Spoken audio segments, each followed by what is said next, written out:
वहीं उत्तराखंड रुड़की में civil lines कोतवाली क्षेत्र के गोल भट्टा मोहल्ले में आपसी रंजिश को लेकर कुछ लोगों ने हिस्ट्री शीटर बाबू की गोली मारकर हत्या कर दी और वारदात को अंजाम देकर बदमाश आसानी से फरार हो गए। और सूचना पर पहुंची पुलिस ने मामले की जानकारी ली और शव को कब्जे में लेकर पोस्टमार्टम के लिए भेज दिया है। और वहीं बताया जा रहा है कि मृतक प्रवीण वाल्मीकि का गुर्गा था और जानकारी के मुताबिक सिविल लाइंस कोतवाली क्षेत्र के कोल भट्टा निवासी दो परिवारों में कुछ समय से आपसी रंजिश चल रही आ रही थी और गुरुवार रात करीब 9 बजे एक पक्ष का हिस्ट्री शीटर बाबू के बाहर घर के बाहर खड़ा था और बताया जाता है कि इसी बीच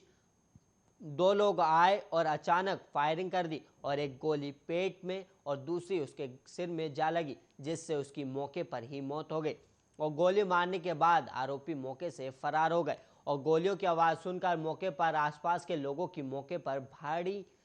भीड़ जमा हो गई और सूचना मिलते ही पुलिस मौके पर पहुंची और घटना की जानकारी ली और साथ ही आसपास आरोपियों की तलाश भी की, लेकिन कुछ पता नहीं चला। कोतवाली प्रभारी अमरचंद शर्मा ने बताया कि मामले की जांच की जा रही है और मृतक हिस्ट्री शीटर था और पुरानी रंजिश को लेकर हत्या करने की बात सामने आई और तहरीर आने पर मुकदमा दर्ज किया जाएगा।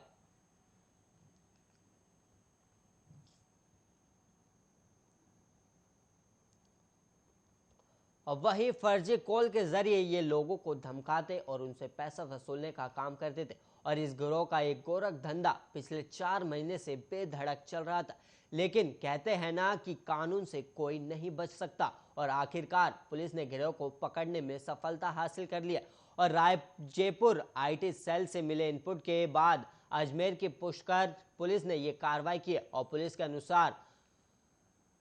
पुष्कर में साइबर क्राइम करने वाले गिरोह की जानकारी मिलने के बाद लोकेशन के आधार पर रेकी कर दबिश दी गई और इस दौरान 2 अलग अलग रिसोर्ट से संचालित हो रहे फर्जी कॉल सेंटर चलाने वाले गिरोह के सदस्यों को गिरफ्तार किया गया और इस गिरोह में कुल 18 सदस्य हैं, जिनमें एक महिला भी शामिल बताई जा रही है। और पुलिस के अनुसार ये सभी फर्जी अंतर्राष्ट्रीय कॉल सेंटर चलाते थे और विदेशी नागरिकों को इनकम टैक्स अधिकारी बनाकर धमकाते थे और वहीं बार बार इसी तरह फोन करके ये अमेरिका और ऑस्ट्रेलिया के लोगों से ठगी के घिनौने काम को अंजाम देते थे। और गिरोह का सरगना राहुल दिल्ली का रहने वाला है, जो पहले भी फर्जी कॉल सेंटर चलाने के आरोप में गिरफ्तार हो चुका है। और कार्रवाई के दौरान पुलिस को इनके कब्जे से 17 लैपटॉप, 19 मोबाइल, 12 हेडफोन और मॉडेम, राउटर और अन्य इलेक्ट्रॉनिक उपकरण बरामद किए हैं। और आरोपियों से पूछताछ में सामने आया कि ये बेरोजगार छात्रों को मोटी सैलरी देने का लालच देकर फंसाते और अपने गिरोह में शामिल कर लेते थे। कुछ दिन सैलरी देने के बाद बेरोजगार छात्र इनके अपराध में शामिल हो जाता और गिरफ्तार किए गए सभी आरोपियों से अभी पूछताछ जारी है। क्राइम सीन में इतना ही। ऐसी तमाम खबरों के लिए आप बने रहिए आर्य न्यूज के साथ।